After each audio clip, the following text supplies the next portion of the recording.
목사로서는 설교하기가 참 부담스럽습니다. 왜냐하면 지난주는 어린이 주일이고 오늘은 어버이 주일이고 다음 주일은 사실 부부 주일입니다. 그런데 말씀을 준비하면서 보니까 뭐 하나 제대로 하는 게 없더라고요. 제가 어린이 주일인데 자녀들에게 뭐 제대로 해준 거 없고요. 오늘은 어버이 주일인데 설교를 준비하면서 저 자신이 이렇게 돌아보니까 자식 노릇 제대로 못한 것 때문에 참 죄스럽고 오늘처럼 이 말씀이 부담스러운 적이 없는 것 같아요. 점점 말씀 전하기가 참 부담스럽고 저도 잘 못하는 거를 성도님들에게 이렇게 합시다, 이렇게 해야 됩니다라고 설교하기가 참 많이 부담스럽고요. 저 자신 양심에 찔리기도 하고 진땀이 나는 것 같아요. 또 다음 주일은 부부 주일인데 아내한테 뭐 하나 해준 것도 없고 그저 목회자라는 것 때문에 이렇게 살아야 된다, 이렇게 해야 된다. 아내도 보니까 친구가 없어요. 학교 동창들하고는 다 끊어지고 저도 그렇고. 왜냐하면 목회를 하다 보니까 세상 사람하고 어울리기에는 부닥치는 게 너무 많아요. 그리고 전부 모임이 주일이 되다 보니까 졸업하고 동창회 한번 가본 적 없고 또 따로 시간 내서 만나본 적도 없고 어떻게 보면 미안한 마음도 있는데 그렇지만은 우리가 또 전할 건 전해야 되고 들을 건 들어야 되고 오늘 말씀을 통해서 나는 과연 부모님 앞에 어떤 자녀로 살아왔고 또 어떤 자녀로 살아가야 될 것인가를 여러분들이 자신을 돌아보면서 이제까지를 돌아보면서 앞으로의 삶을 좀 새롭게 생각하는 그런 시간이 되었으면 좋겠습니다. 저도 내일은 좀 부모님한테 다녀오려고 합니다. 바쁘다는 핑계로 전화 자주 못 드리고 어쩌다 부모님이 전화하시면 너 바쁜 시간 아니냐 그리고 그냥 목소리만 듣고 끊게 하는 그게 참 죄송하기도 하고요. 어쨌든 내일은 제천에 계신 부모님 어머님 좀 뵙고 춘천에 있는 장모님도 좀 뵙고 이렇게 한 바퀴 돌아오려고 합니다. 여러분들도 오늘 예배 마치시면 부모님한테 한번 다녀오시는 것도 참 좋을 것 같습니다. 우리를 위해서 일평생 헌신하고 희생하신 부모님들 노년에 외로운 눈물 흘리지 않고 고통의 눈물 흘리지 않도록 정 가시기 어려운 상황이면 용돈에다가 오가는 기름값 좀 보태서 좀 두둑히 용돈도 보내드리고요. 그게 부모님들에게는 기쁨이더라고요. 저희 아버님이 돌아가시기 전에 한 번은 가니까 그러더라고요. 노인정에 가니까 노인들이 오늘은 내가 밥 산다 그러더래요. 왜 그러냐 했더니 자식들이 와서 용돈 줬다고. 이 부모님들은 그게 자랑이에요. 내 자식은 이렇게 효도합니다. 그런데 우리 부모님들이 힘이 없어서 노년에 기죽어 살지 않도록 우리 것 조금 줄이고 부모님에게 효도하는 여러분 되시기를 바랍니다. 성경에 보면 하기 싫어도 억지로라도 하라고 하는 게 있습니다. 그 중에 하나가 뭐냐면 주일을 지키는 겁니다. 이 주일만큼은 꼭 지켜라. 두 번째, 부모에게 효도해라. 부모에게 효도해라. 이것은 약속 있는 첫 계명이니 내가 이 땅에서 잘 되고 장수하리라. 우리 모든 사람이 오래도록 잘 살기를 원하잖아요.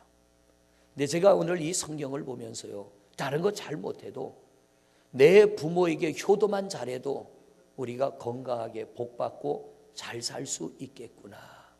효도만 잘해도. 근데 이거 하나 잘 못합니다. 여러분 가시고기를 아시죠? 물고기 중에 새들은 둥지를 만들어 알을 낳습니다. 그런데 물고기 중에 유일하게 둥지를 만드는 물고기가 있다고 그래요. 그게 가시고기입니다. 이 가시고기는 알을 낳을 때가 되면 연약한 그 주둥이로 강 바닥을 판다고 합니다. 강 바닥을 파고 그 위에 수초를 덮고 그 속에 알을 낳는다요. 왜냐하면 알을 보호하려고.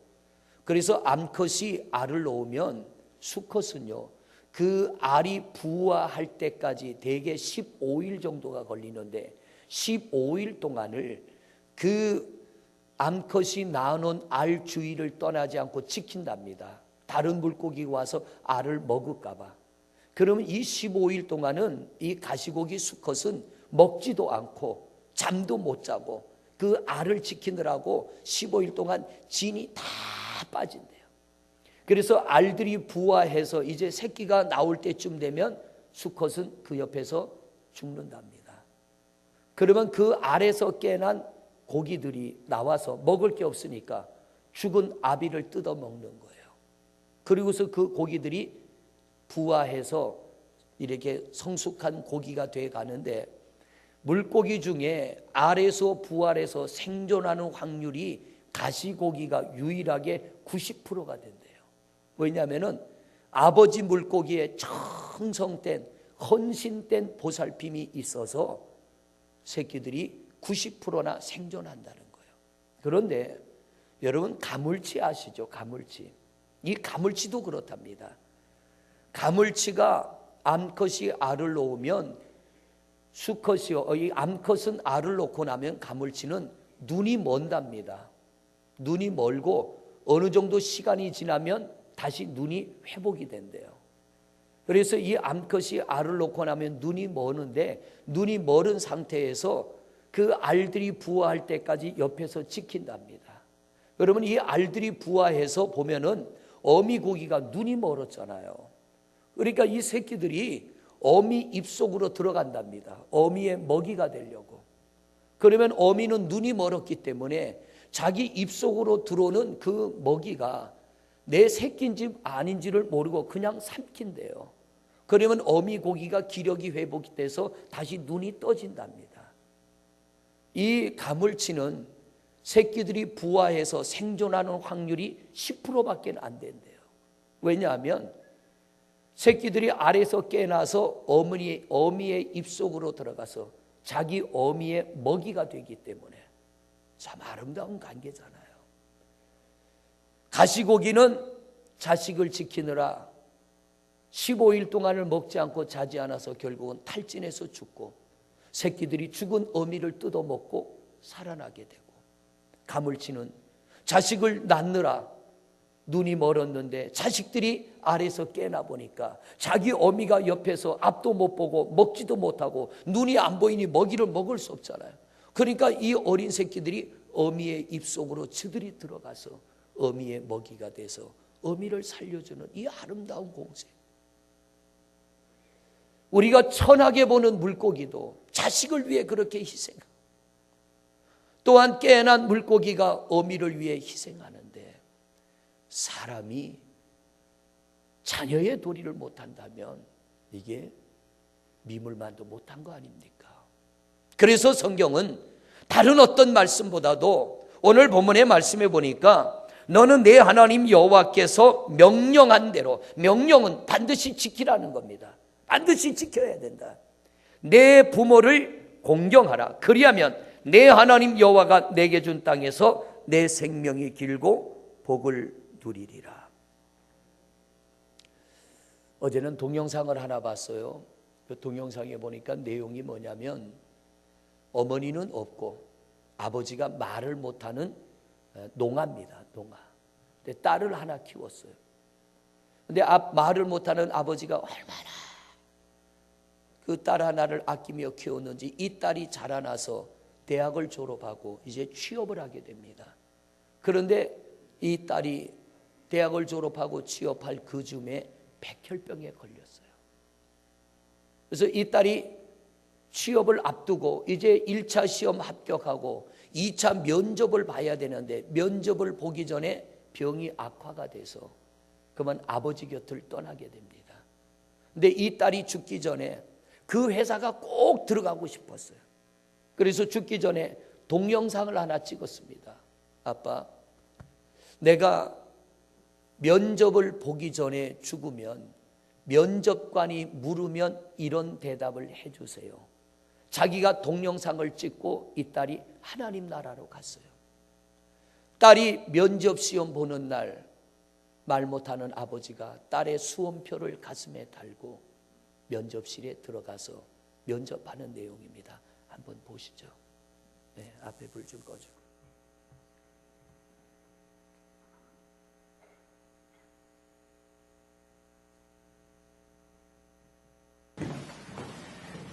(502번) 이정은 씨 맞나요? 그럼 대답하기 힘드시겠네요.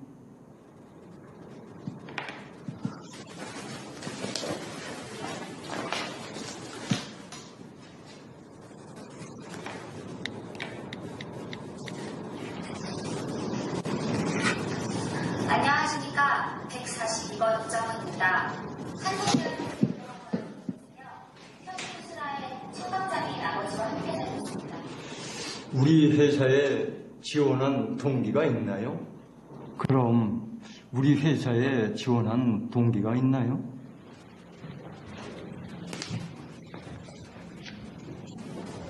노사화합의 기업 철학이 현실적으로 잘 반영된 회사의 모습이 너무나 좋은 점으로 제게 다가왔고, 지난 4월 귀사 견학 중에 알게 된 귀사 생산 라인이 노동지향성으로 되어 있다는 점도 제게 너무 긍정적으로 다가왔습니다.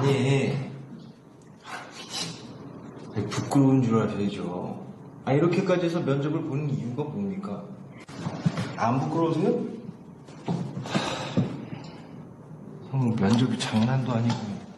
자, 마지막 질문인데요. 10년 후에 자기의 모습은 어떨 것 같나요?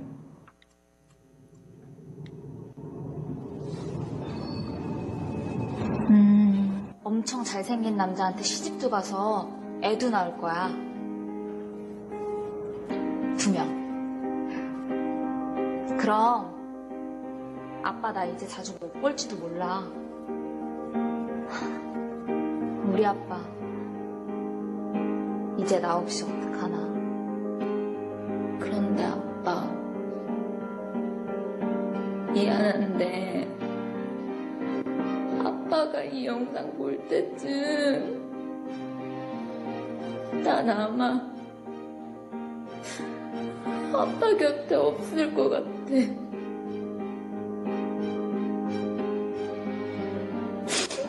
아빠 미안해.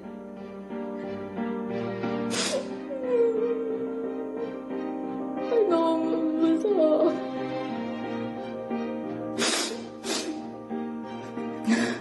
아빠 미안. 아빠 미안해.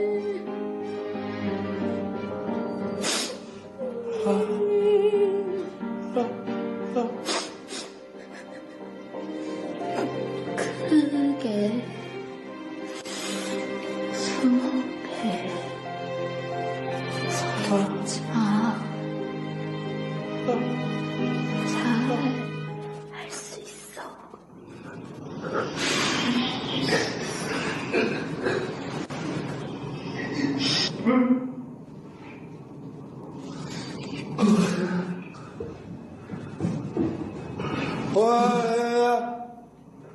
네, 여기까지 보겠습니다. 여러분, 이 동영상 보는데 자꾸 눈물이 나더라고요. 왜냐하면 자식이 살아서 못다 이룬 꿈을 아버지가 이루어주고 싶어서 자식의 이름표를 가슴에 달고 면접관 앞에 들어가서 젊은 면접관에게 무시를 당하지만 죽은 딸이지만 그 소원을 이루어주고 싶은 아버지의 마음, 또 딸은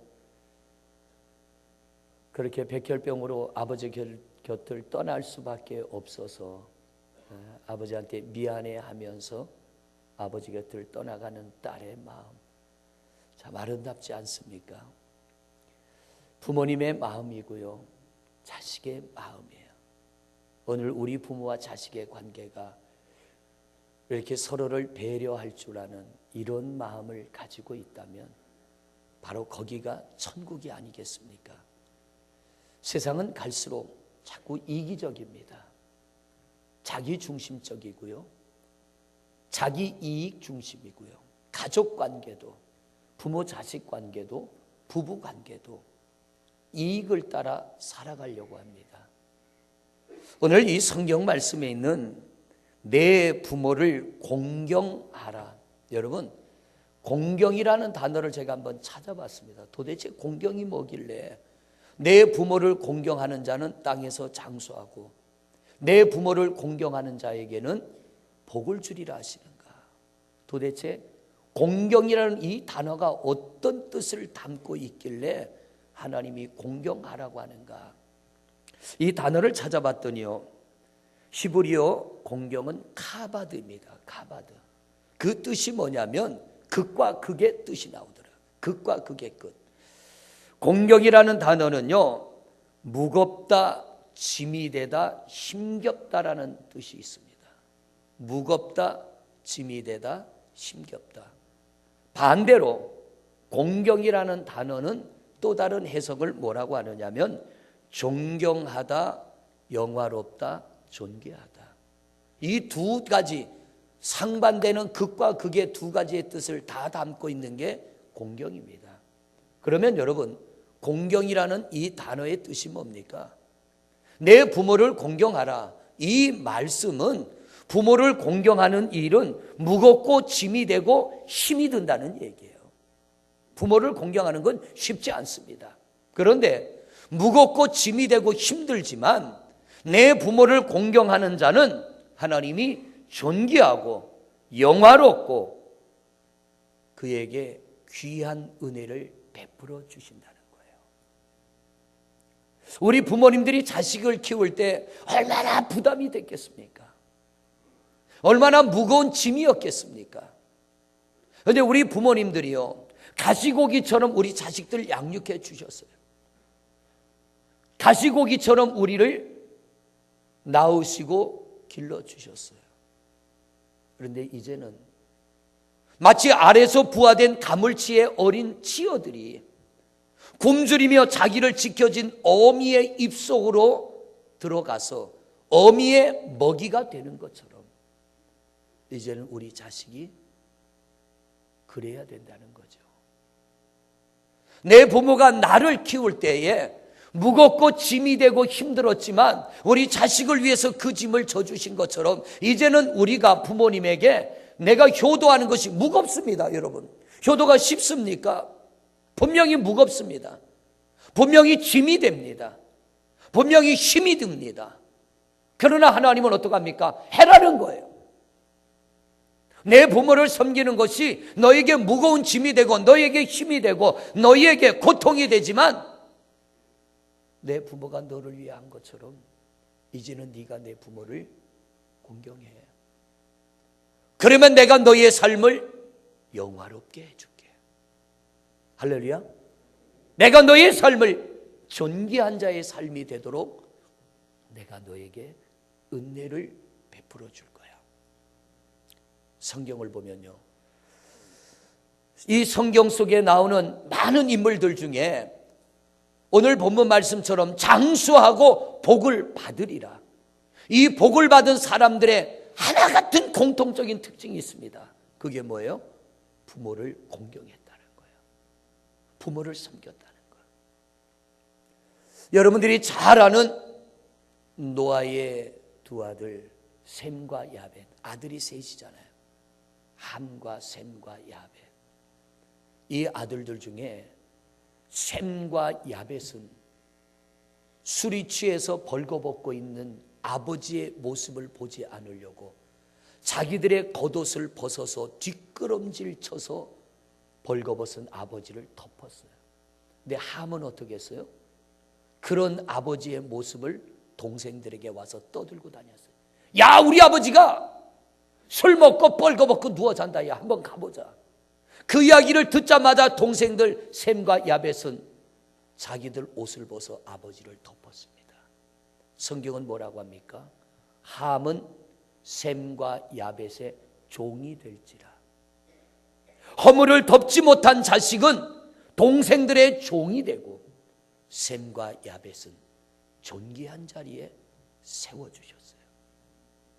우리 부모님들 보면요, 그분들 때문에 우리가 배웠고 그분들 때문에 세상 많은 것을 알게 되고 공부도 했는데 가끔 그러잖아요. 우리 부모님은 무식해. 자식을 위해서 애쓰고 수고하며 가르쳐 놨더니 내가 좀 배웠다고 부모님 무식하다고 그럽니다. 이게 불효예요. 부모의 허물을 드러내는 게 불효입니다. 여러분, 우리 부모님의 허물을 드러내지 않는 성도님들 되시기를 바랍니다. 그분들 살아온 모습이 오늘 이 시대 우리 사는 것하고는 너무 다르게 살아오셨어요. 너무 차이가 나는 문화 속에 살아오셨고, 우리가 지금 먹고 있는 것과 다른 것 드시고 오셨고, 우리가 입고 있는 것과 다른 옷을 입고 사셨고, 우리가 일하는 환경과 다른 환경 속에서 일하고 살아오셨기 때문에 우리하고는 차이가 날 수밖에 없습니다. 그런데 우리는 그것을 흠이라고 말합니다. 허물로 말합니다. 저도 그랬어요. 답답할 때가 한두 번이 아니에요. 솔직한 고백으로 그것 때문에 마음속으로 무시할 때도 있는 거예요. 이게 불효라는 거예요.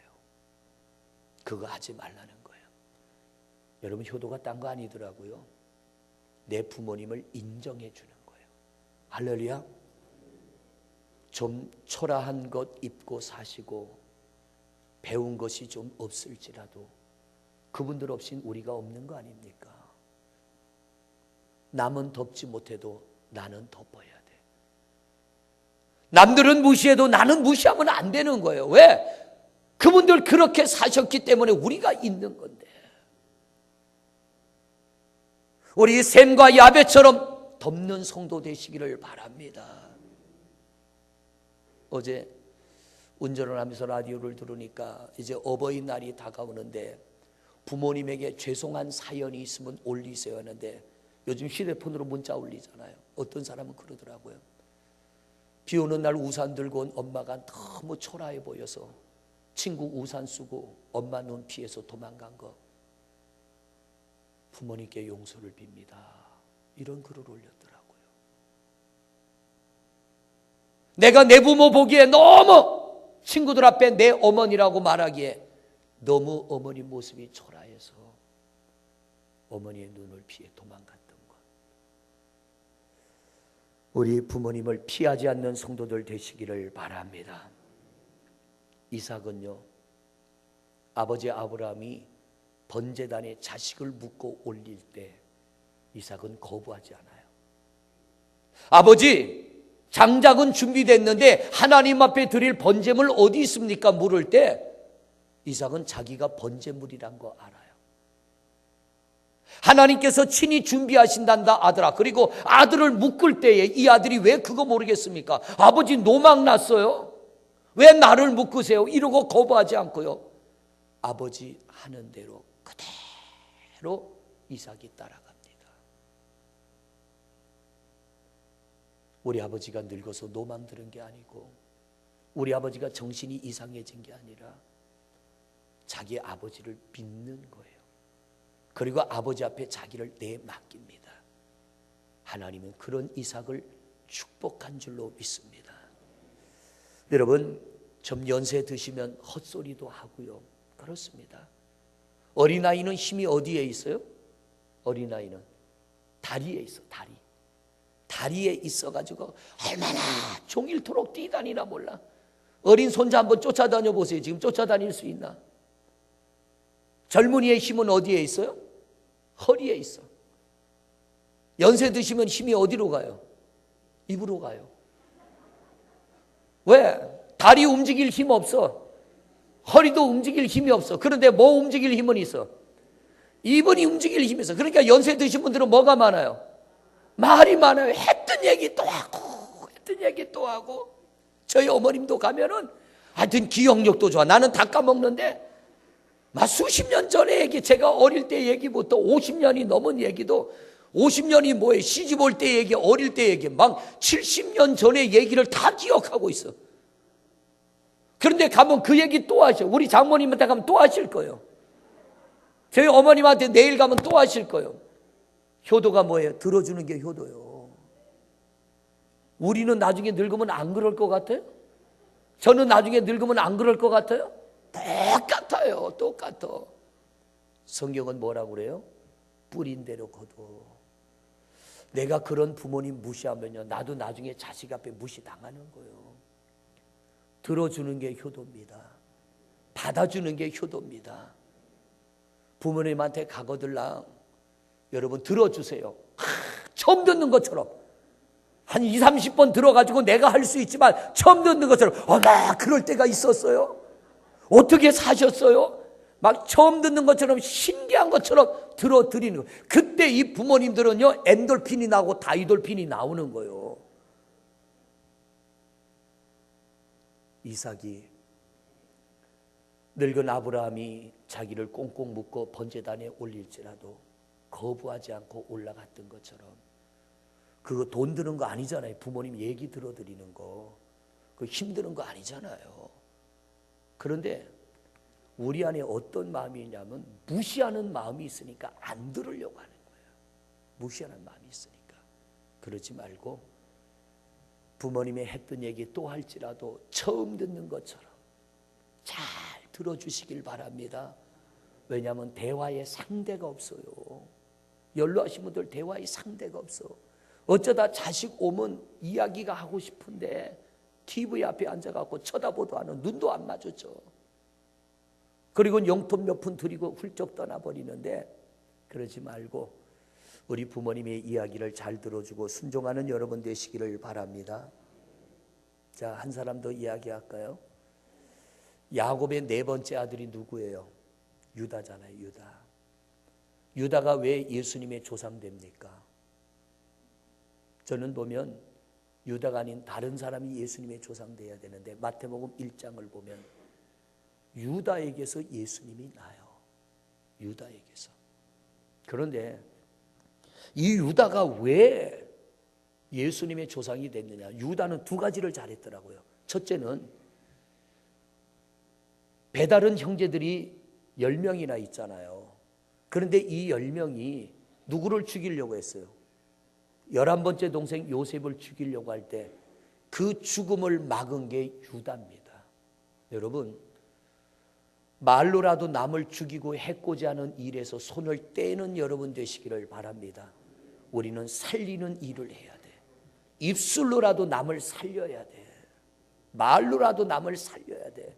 제발 남 죽이는 말 하지 말고 남에게 해가 되는 거 하지 마세요. 우리 예수 믿어 복 받기를 원하잖아. 근데 덕을 끼치는 자가 복을 받아요. 해를 끼치는 자는 복이 없어. 인사해. 덕을 끼칩시다. 옆 사람하고 인사해. 덕을 끼치는 자가 됩시다. 두 번째, 유다가 잘한 게 있어요. 고향 땅에 살던 야곱의 가족들이 흉년이 들었어. 먹을 게 없을 때 어디로 가요? 애굽 땅에 곡식 사러 갔어. 근데 죽이려다 팔아먹었던 요셉이 애굽 땅에서 뭐가 됐어요? 총리가 됐어. 요셉이 보니까 형들이 왔는데 한눈에 알아봐. 요셉은 형들이 왔구나. 그런데 형들은 요셉을 못 알아봐. 왜? 너무 높은 자리에 올라가 있어. 너무 존귀한 자리에. 자기들은 구경도 못한 세마포 옷을 입고 황금으로 된 자리에 앉아 있으니까 설마 요셉 이려냐고 꿈도 못 꾸는 거예요.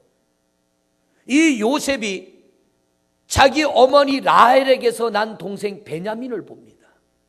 그리고는 베냐민을 자기 곁에 두려고 형들은 돌아가고 자기 정체를 드러내지 않고 너희들은 돌아가고 베냐민은 이 땅에 종으로 남겨놓으라 그럽니다. 그때 유다가 뭐라고 합니까? 여러분 창세기 보십니다. 창세기 44장. 창세기 44장. 30절 보세요. 44장 30절. 같이 읽습니다. 시작.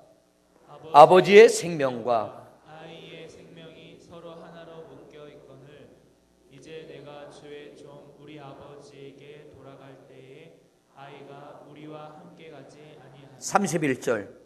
아버지가 아이의 없음을 보고 죽으리니 이같이 되면 종들이 주의 종 우리 아버지가 흰 머리로 슬퍼하며 수월로 내려가게 함이니이다. 이 말이 뭐냐면 요셉의 사랑하는 동생이 베냐민이잖아요. 라헬이 낳은 두 아들. 그런데 야곱에게 지금 요셉은 죽은 줄 아는 거예요. 살아있는데. 그래서 야곱이 사랑하는 아들 요셉이 죽은 줄 아는데 그 요셉 밑에 동생 베냐민이 안 돌아가면 야곱이 충격받아 죽는다는 거죠. 그러니까 유다가 뭐라고 합니까? 베냐민이 만약 이 애굽 땅에서 고향으로 돌아가지 않으면 연로하신 아버지, 나이 드신 아버지가 충격으로 돌아가실 거다.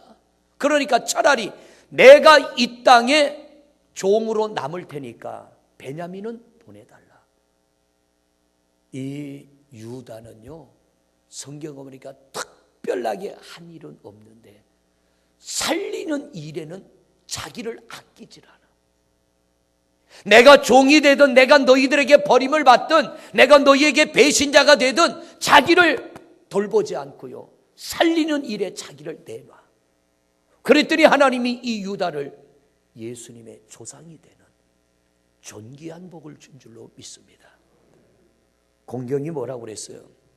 공경이라는 건 부담이 되고 짐이 된다는 뜻이에요. 힘겹다는 뜻이에요. 그런데 부담이 되고 짐이 되고 힘겹지만 그 공경하는 자에게는 존귀함을, 은혜를 베푸시는 하나님, 복을 주시는 하나님. 부모에게 불효하고 복받은 사람 없습니다. 성경에 나오는 모든 위인들 한 사람 한 사람을 보면 공통된 특징이 뭐냐면 부모를 공경하는 자예요. 힘이 돼도 짐이 돼도 부담이 돼도 자식의 도리를 다하는 사람, 하나님이 그들을 붙들어 장수하게 하시고 복을 주신 줄로 믿습니다. 여러분, 어버이 주일, 어버이 날입니다. 공경하셨습니까? 내 부모를 공경하셨습니까? 저도 살아보니까 쉽지 않더라고요. 그러나 오늘 성경은 명령이라고 그랬습니다. 내가 너희에게 명령하노니 내 부모를 공경하라. 그러면 너희가 장수하고 잘 되리라. 힘이 들고 부담이 되고 무거운 짐이지만 우리 부모님을 공경하는 성도님들 되시기를 바랍니다. 그래서 하나님으로부터 존귀함의 은혜를 받아 이 땅에 여러분의 삶이 기름지고 풍요롭고 복되어지시기를 주의 이름으로 축원을 드립니다. 우리 잠시 한 목소리로 기도하겠습니다. 아버지 하나님, 어버이날이고 어버이 주일입니다. 오늘 우리가 하나님 말씀 앞에 우리 자신을 한번 돌아봅니다. 우리 자신의 살아온 모습들을 생각해 봅니다.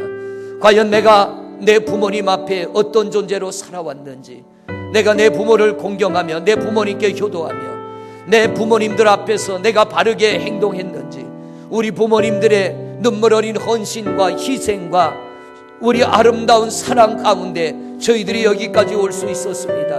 아버지 하나님, 원하기는 사랑하는 성도들 하나님의 명령, 하나님의 말씀을 따라 내 부모를 공경하는 우리 성도들이 되게 하여 주옵소서. 이제까지 살아온 삶이 어떠했든 앞으로 우리의 삶이 부모님 앞에 효도하고 충성하고 헌신하고 최선을 다하여 너희의 부모님을 잘 공경하게 하여 주옵시고, 자녀의 도리, 자녀의 사명 다하게 하시고 우리 부모님을 잘 섬기는 성도들 되게 하소서. 약속 있는 계명입니다. 잘 되고 장수하며 복을 받아 우리 모든 성도들이 부모님에게 효도하여 이 땅에서 삶이 기름지고 복되게 하옵소서. 이 어버이 주일에 우리 자신을 한번 다시 돌아보게 하여 주옵시고 부모님을 공경하는 하나님의 종들 되게 하옵소서.